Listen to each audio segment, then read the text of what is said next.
हरि ओम।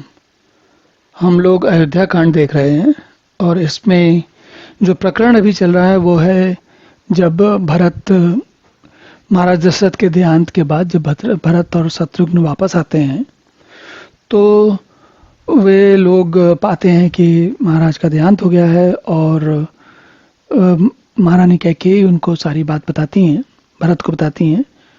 तो बड़े मतलब उनको स्वाभाविक है कि पूरी बात सुनकर उनको बहुत कष्ट होता है।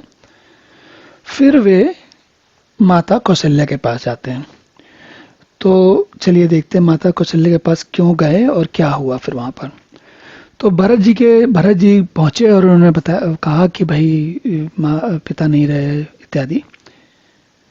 तो माता जो है, माता कौशल्या, वो क्या है हम जानते हैं कि वो कैसी हैं। तो तुलसी लिखते हैं, सरल सुभाय माय ही लाए, अति हित मनहु राम फिर आए। भेंटे बहुर लखन लगु भाई, शोक स्नेह न हृदय समाई।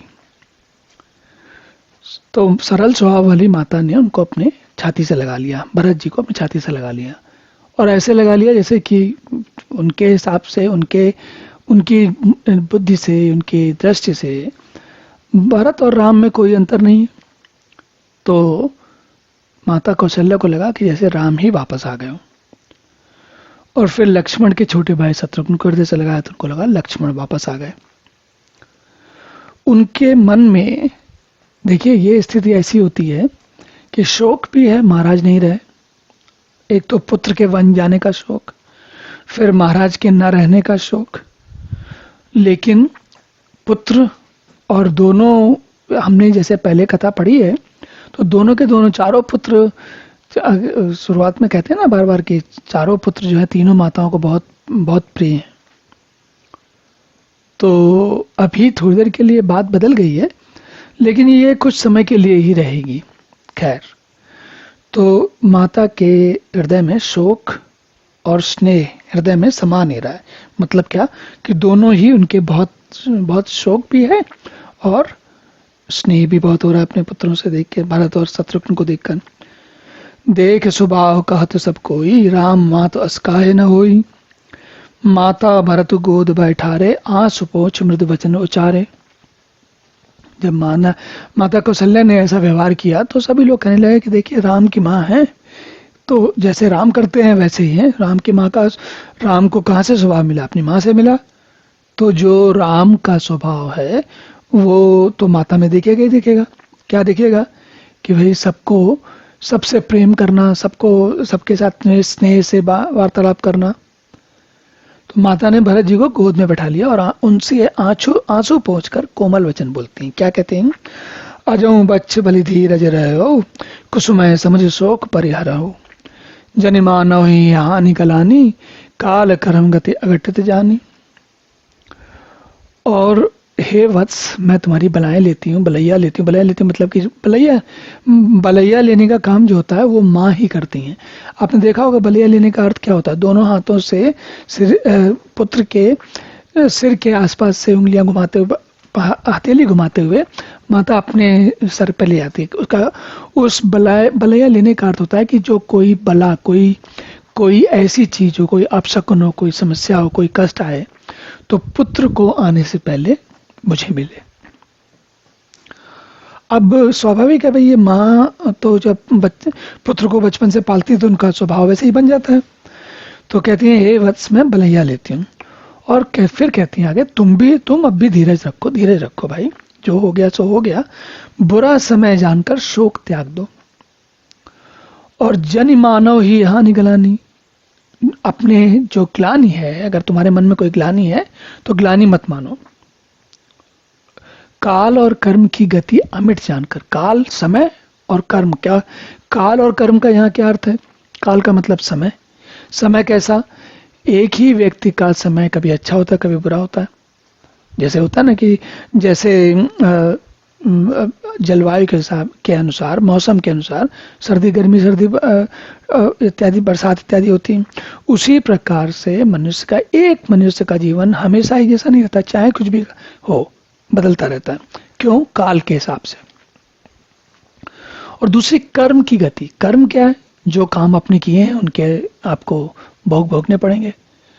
तो अगर भरत को ये का, अब ये यहाँ पर ये माता केवल भरत के लिए नहीं कह रही, केवल अपने लिए नहीं कह रही, राम के लिए नहीं कह रही, वो एक समाज, एक ऐसी बात कर रही है जो सार्वजनिक बात है, सब लोग के लिए लगती है। तो कहती हैं काल और कर्म की गति को अमिट, अमिट मतलब इसको हटा नहीं सकते, जो चल रहेगी, जैसा होना वैसा होगा, उसको अमिट जानकर हृदय में ज्ञानी और ग्लानि दोनों मत मानो। काहो दोष देहु जन जाता, भा मोहि सब विधि भाम बिताता, जो एते हूँ दुख मोहि जियावा, अजहू को जाने काते ही भावा। अब देखिए सज्जन लोग, साधु लोग कैसी बात करते हैं, उसका एक और उदाहरण है। माता कहती हैं, माता कौशल्या कहती हैं, हे तात किसी को दोष मत दो। अपनी, जो उनको मालूम है अपनी माँ को दोष दे रहे हैं, कैके को दोष दे रहे हैं, या अपने आप को दोष दे रहे हैं, तो कहते हैं कि विधाता हमको, मुझको सब प्रकार से उल्टा हो गया है, जो कुछ भी हम करते हैं सब उल्टा, सब गड़बड़ हो जा रहा है। कहते हैं कि माता कहती हैं कि विधाता मुझको सब प्रकार से उल्टा हो गया, जो इतने दुख पर भी जिला रहा है, जिला रहा मतलब जीवित रखे हुए। अब भी कौन जानता है उसे क्या भा रहा है, मतलब अब क्या, देखिए क्या कहते हैं, जो अति दुख मोहि जियावा, अजों को जाने काते भावा। मतलब अभी भी माँ ये कह रही है कि जैसे पिता चलेगा ऐसे मुझे भी चले जाना चाहिए था, भाई शरीर मेरा भी वृद्ध है, अब ऐसा थोड़ी कि उनको ही अकेले जाना था, मुझे भी चले जाना चाहिए था। लेकिन अगर मुझे जीवित रखा है परमात्मा ने, विधाता ने, तो पता नहीं उनको क्या चाहिए अब हमसे, और नहीं तो क्या है, चले जाना चाहिए था। और आगे कहती हैं, पितु आयसु भूषण बसन, तात तजे रघुवीर, विस्मौ हर्ष न हृदय कछु, पहिरे बलकल चीर। फिर अब देखिए माँ है कह रही है, और साथ में उनको अपने पुत्र की याद आ गई, किसकी, राम की याद आ गई। कहती हैं, हे तात, पिता की आज्ञा से रघुवीर ने, श्री रघुवीर राम ने जितने भूषण वस्त्र, अच्छे वस्त्र और जो भी सजावट के से सोने का जो भी कड़े, कवच, मुकुट जो भी पहनते होंगे, माला जो भी पहनते होंगे, सब उतार दिए और वल्कल वस्त्र पहन लिए। वल्कल मतलब छाल के बने हुए।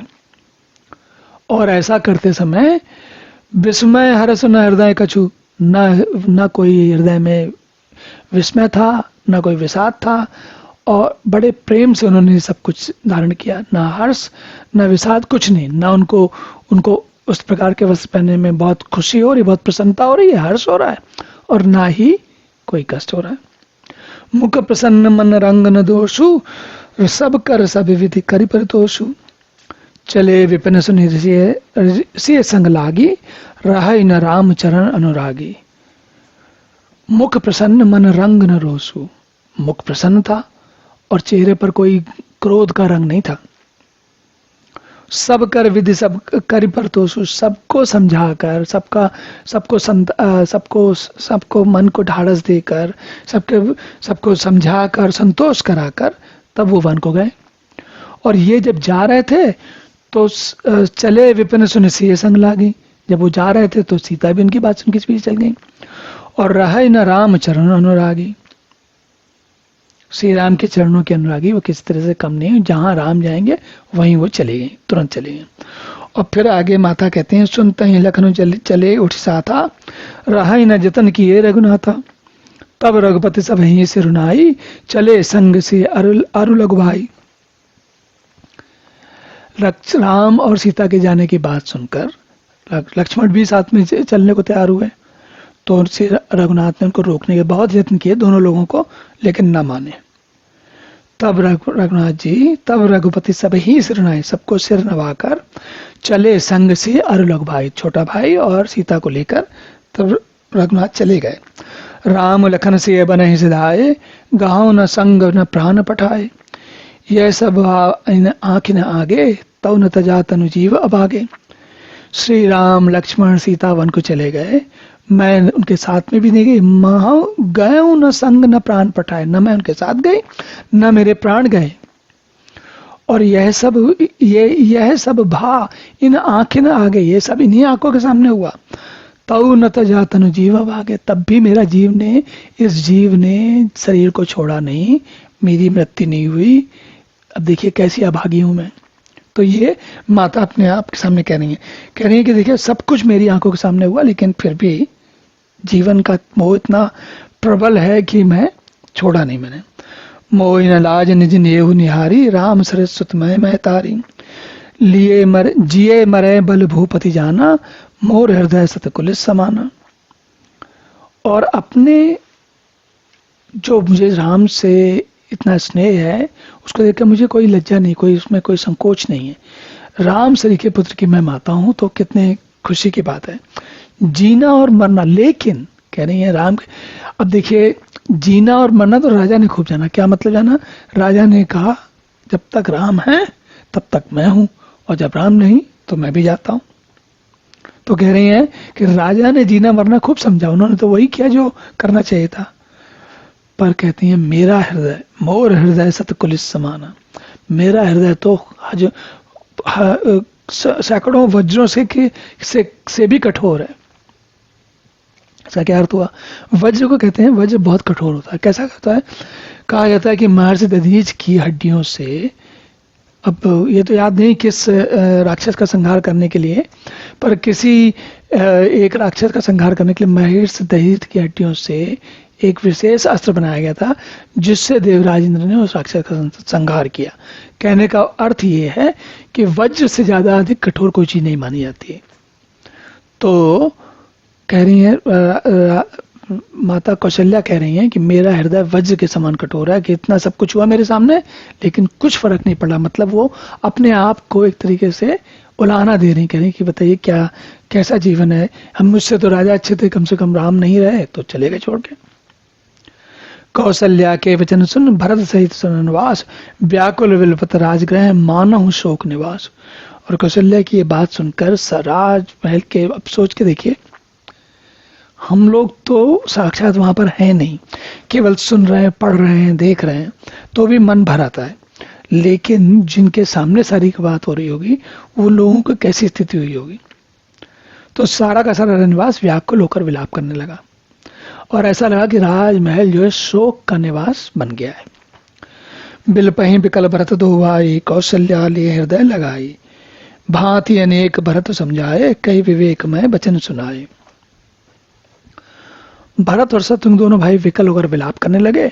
तब कौशल्या जी ने उनको हृदय से लगा लिया और अनेक प्रकार से भरत जी को, शत्रुघ्न को समझाया, विवेक भरी बातें करके समझाया। भरतहु मात सकल समझाई, कई पुराण श्रुत कथा सुहाई, चली विहीन सुचि सरल सुबानी, बोले भरत जोर जुग पानी। भरत जी ने सब माताओं को, भरत ने भी सब माताओं को पुराण और वेदों की सुंदर कथाएं कहकर समझाया। एक दूसरे को समझाते हैं ना, ऐसी स्थिति होती है, जिन जिन के घर में ऐसी स्थिति हुई होगी वो जानते होंगे कैसी स्थिति होती है। कभी कोई विकल हो जाता है, कभी कोई विकल हो जाता है। जब एक आदमी जो विकल हो रहा है उसका दूसरा समझाता है, फिर वो दूसरा वाला जब विकल हो जाता है तो पहले वाला समझाता है। इस प्रकार धीरे धीरे इसको आज के समय में कहते हैं कि दुख से निपटने का ये एक बड़ा सहज तरीका है।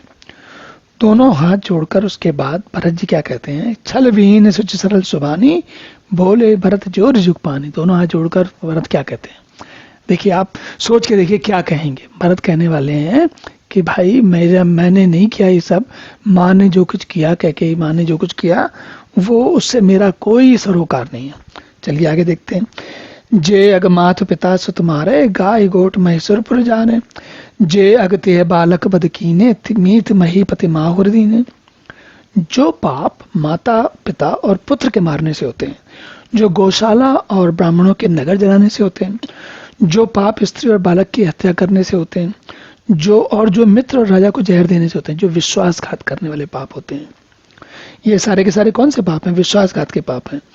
और जे पातक उपपातक आए हैं, कर्म वचन मन कवि भव कव कहे हैं, ते पातक मही होई विधाता, जो यह हो मोर मत माता।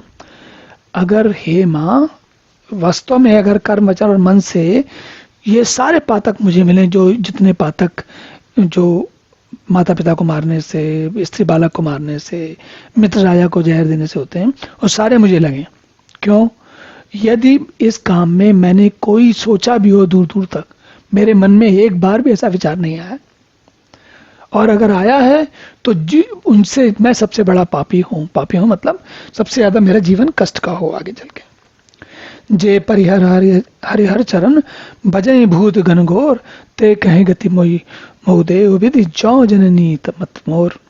जो लोग श्रीहरि और शंकर जी के चरणों को छोड़कर भयानक भूत प्रेतों को जब बचते हैं, हे माता यदि मेरी कोई सम्मति हो, मेरी मत इसमें हो, तो विधाता मुझे उनकी जैसी गति दे। कैसी?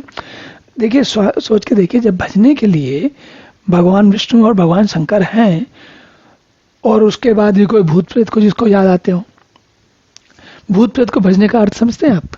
यहाँ देखिए, बात सिंपल सीधी सी है कि बहुत से लोग होते हैं जब कोई कष्ट का कारण होता है तो क्या होता है, या कई लोगों के मन में भूत और प्रेत की बातें आती हैं। भूत प्रेत किसको लगते हैं? उन्हीं को लगते हैं जिनको समझ नहीं आती। एक तो समझ नहीं आती, और दूसरी जो ना विष्णु की भक्ति करते हैं ना शिव की भक्ति करते हैं। तो क्या करते हैं, वो गलत दिशा में जाते हैं। तो और गलत दिशा में जाते हो तो क्या होगा? कष्ट होगा। भाई भूत प्रेत की याद करोगे, कोई व्यक्ति याद करेगा तो कौन सा सुख होने वाला है? उसे तो कोई ना कोई दुखी होगा। आप बुरी बुरी बातें याद करोगे तो कैसे सुख होगा? तो इस प्रकार से भरत कह रहे हैं कि यदि माता मेरा ऐसा कोई मत हो, मैंने इसमें कहीं कोई बात कही हो, मतलब कहने का अर्थ भरत का ये है कि भाई मैंने माता से नहीं कहा कि मुझे राजपाट चाहिए, मैंने माता से नहीं कहा कि राम को वनवास भेज दो, मुझे तो पता भी नहीं है सब चीजें। और कहते हैं बेचे वेद धर्म दोइले ही पिसुन पराय पाप कहीं दे, कपटे कुटिल कलह प्रिय क्रोधी वेद विदूषक विश्व विरोधी। जो लोग वेदों को बेचते हैं, धर्म को दो लेते हैं, चुगलखोर हैं, दूसरों को पापों को कह देते हैं, कपटी कुटिल कलह प्रिय, वो जितनी गालियां अपने आप को दे सकते हैं वो सारी कह दे के भरत कह रहे हैं कि मैं भी वैसा हूँ। लोभी लंपट लोलुपचारा जेता कहीं पर धन परदारा, पावों मैं तिनके गति गोरा जो जननी है सम्मति मोरा। तो फिर आगे कह रहे हैं जो लोभी लंपट लालची पराय धन और पराय स्त्री की ताक में रहते हैं, जिन्हें इस काम में मेरी कोई भी मत हो तो मेरी सम्मति हो, मैंने कहा हो तो मुझे ऐसी भयानक गति मिले। जे नहीं साधु संग अनुरागे परमारथ पथ विमुख अभागे, जे न बजई हरि नर तनु पाई जिन्हें न हरिहर सुचित सुहाई। जिनका सत्संग में प्रेम नहीं, जो अभागे परमार्थ के मार्ग से विमुख हैं, जो मनुष्य शरीर पाकर श्रीहरि का भजन नहीं करते, जिनको हरिहर भगवान विष्णु और शंकर जी का स्वयं नहीं सुहाता। तज श्रुति पंथ बाम पथ चलहि वंचक विरचि बेस जग चलहि, तिनके गति मोहि शंकर देव जननी जो जानो भेव। फिर कहते हैं जो वेद मार्ग छोड़कर वाम मार्ग प्रतिकूल मार्ग पर चलते ठग हैं, जो वेश बनाकर जगत को चलते हैं। माता मैं यदि वेश को जानता, वेद को भी जानता हूँ, करना तो छोड़ो, अगर मुझे पता भी होता तो शंकर जी मुझे ऐसी विपरीत गति दे, मुझे बहुत कष्ट का जीवन दे। मातु भरत के वचन सुनि साचे सरल सुभाए, कहते राम प्रिय तात तुम सदा वचन मन गाए। माता कौशल्या जी के भारत के जब सब वैसे स्वाभाविक ही सच्चे और सरल वचनों को सुना तो कहने लगे मैं तो जानती हूँ भाई, तुम तो मन और वचन और शरीर से सदा ही श्री रामचंद्र के प्यारे हो, तुम्हें क्या समस्या है? हम जानते हैं, तुम चिंता मत करो, हम जानते हैं कि तुम कैसे, तुम्हारा कैसा स्वभाव है। राम प्राण होते प्राण तुम्हारे, तुम रघुपति प्राण होते प्यारे, विदु विष चवय सवय हिम आगी, होई बारी चर बारी विरागी। श्री राम तुम्हें प्राणों से प्यारे हैं, राम प्राण होते प्राण तुम्हारे, और तुम रघुपति ही प्राणों से प्यारे। राम तुम्हें प्यार करते हैं और तुम राम को प्यार करते हो। चाहे चंद्रमा विष गिराने लगे और चाहे पाला आग बरसाने, पाला ठंडा होता है, चंद्रमा कभी आग नहीं विष नहीं देता, ठंडक देता है। जलचर जीव जल से व्यक्त हो जाए लेकिन भय ज्ञान बर मिटाए न मोहू, तुम राम ही प्रतिकूल न को। मत तुम्हारे है जो जगह कहें, सो सपने सुख सुगति न लाए। ज्ञान होने पर भी चाहे मोह न मिटे, ऐसा हो जाए। देखिए क्या होता है, ज्ञान होने पर मोह अपने आप चला जाता है। पर तुम श्री रामचंद्र जी के प्रतिकूल कभी नहीं हो सकते, इसमें तुम्हारी सम्मति है। जगत में कोई ऐसा कहे भी तो उनको स्वप्न में भी सुख और शुभ गति नहीं मिलेगी। अस कही मात भरत ही लाए, धन पन श्रवहि नैन जल छाए, करत विलाप बहुत ऐ भांति, बैठे बीत गई सब राती। ऐसा कहकर माता कौशल्या ने भरत जी को हृदय से लगा लिया और उनके मन में जो माँ के मन में पुत्र के लेकर भाव आता है वैसे ही आ गया। नेत्रों में स्तनों से दूध बहने लगा और नेत्रों में प्रेम आ गया। इस प्रकार बहुत विलाप करते हुए सारी रात बैठे बैठे ही बीत गई। वामदेव वरिष्ठ तब आए, सचिव महाजन सकल बुलाए। मुनि बहुभांति भरत उपदेश, कई पार मारत वचन सुदेश। तब जो है सुबह वामदेव जी और वशिष्ठ जी आए, उन्होंने सब मंत्रियों महाजनों को बुलाया। फिर मुनि वशिष्ठ जी ने परमार्थ के सुंदर, अब देखिए ऐसी स्थिति होती तो क्या होता है, समझदार लोग जो वशिष्ठ जी क्या है, ज्ञानी पुरुष हैं, वो आगे सबको उन्होंने अच्छी अच्छी बातें बताई और ऐसे समझाया कि भाई जो कुछ भी है समय के साथ ऊंच नीच चलती रहती है, उसको समझ के फिर चलना पड़ता है आगे। तात हृदय धीरज धरऊ, करो जो अवसर आज, उठे भरत गुरु बचन सुन, करन कहो सब साज। फिर वशिष्ठ ने कहा कि भाई वो नाव में उनका शरीर जो है पार्थिव शरीर रखा हुआ है, तो कह रही है हे तात हृदय में धीरज रखो और जिस कार्य के करने का अवसर है उसे करो। क्या करना है, इनको चिता को अग्नि देनी है। गुरु जी के वचन सुनकर भरत जी उठे और उन्होंने सब तैयारी करने के लिए कहा। फिर आगे तैयारी करी दाह संस्कार की। नपतनु वेद विदित अनहावा, परम विचित्र विमानु बनावा। गही पद भरत मातु सब राखी, रही रानी दर्शन अभिलाषी। वेदों में बधाई विधि से राजा की देह को स्नान कराया गया, परम विचित्र विमान बनाया गया। भरत जी ने सब माताओं को चरण पकड़ कर रखा, मतलब वो लोग सती होने को तैयार थी तो उनको मना किया, और वो सब लोग भी सारी रानियां दर्शन की, राम के दर्शन के, राम वापस आएंगे तो फिर से देखने को मिलेगा, इस आशा में मान गई। चंदन अगर भार बहु आए, अमित अनेक सुगंध सुहाए। सजती रचिता बनाई, जन सुरपुर सोपान सोहाई। ए विददाह क्रिया सब कीनी, विधवत न्याय तिलांजलि दीनी। सोधि सुमृत सब वेद पुराना, कीन भरत दस गात विधाना। सब प्रकार से दाह क्रिया की गई, सबने विधवर के स्नान करके तिलांजलि दी। फिर वेद स्मृति पुराण सबका मृत निश्चय करके भरत जी ने पिता का 10 गात्र विधान, 10 दिनों के कृत का कार्य किया। जैसे हम लोग करते हैं ना, 13वीं करते हैं, जह जस मुनि बर आय सुदीना, तह तस सहज भांति सब कीना। भय विशुद्ध दिए सब दाना, देन बाज गज वाहन नाना। मुनि श्रेष्ठ वशिष्ठ जी ने जहां जहां जैसी आज्ञा दी वहां भरत जी ने सब प्रकार से, हजारों प्रकार से किया। शुद्ध हो जाने पर सब दान दिए, गायें घोड़े हाथी अनेक प्रकार की सवारियां लोगों को दान दी।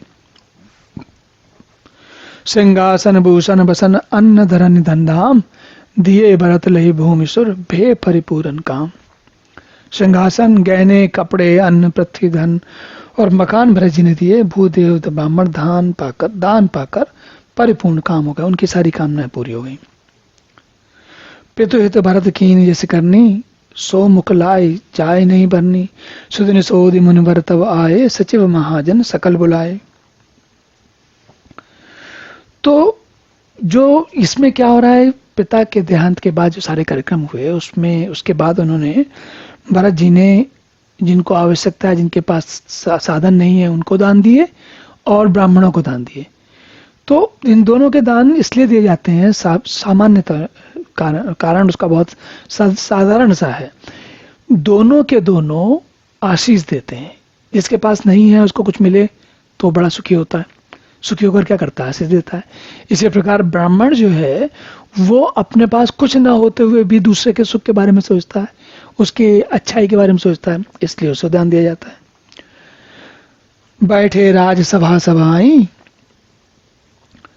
बैठे राजसभा सब जाई, बठे बोली भरत दो भाई।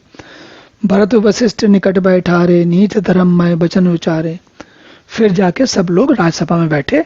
तब मुनि ने भरत जी और शत्रुघ्न जी दोनों भाइयों को बुलवाया और भरत जी को वशिष्ठ जी ने अपने पास बैठा लिया और नीति तथा धर्म से भरे हुए वचन कहे। क्या कहे, देखिए क्या कहा जाएगा कि भाई राज्य में कोई राजा नहीं है, तो अब तुम्हें आगे का काम करना है। प्रथम कथा सब मुनिवर वर्णी, कई कुटिल कीन जिस करनी। भूप धर्म तो सत्य सराहा, जय तनु परिहर प्रेम निभा। पहले तो उन्होंने भी कैकेयी ने जो कुछ किया था सब बताया। फिर राजा के धर्म, व्रत और सत्य की सराहना की। राजा अपने बात पर टिके रहे और जीवन छोड़ दिया, जिन्होंने शरीर त्याग कर अपने प्रेम को निभाया। कौन सा प्रेम निभाया? भगवान राम से, भगवान से जो प्रेम था उस प्रेम को निभाया उन्होंने। और ये देखने में विचित्र लगता है, भगवान को जानने के बाद व्यक्ति को मरने की, मृत्यु देने की क्या आवश्यकता है? कोई आवश्यकता है नहीं। भगवान को जान जाए तब भी जीवित रहने में चाहिए, उसमें समस्या क्या है? लेकिन यहाँ पर बात क्या है? यहाँ पर यह है कि राजा इतने दृढ़ प्रेम में है कि उन्होंने कहा कि अब हमारे लिए जीवन का कोई औचित्य नहीं है। तो खैर, इसी बात से अब यहाँ रुकते हैं और अगले सत्र में पुनः मिलेंगे। तब तक के लिए हरि ओम।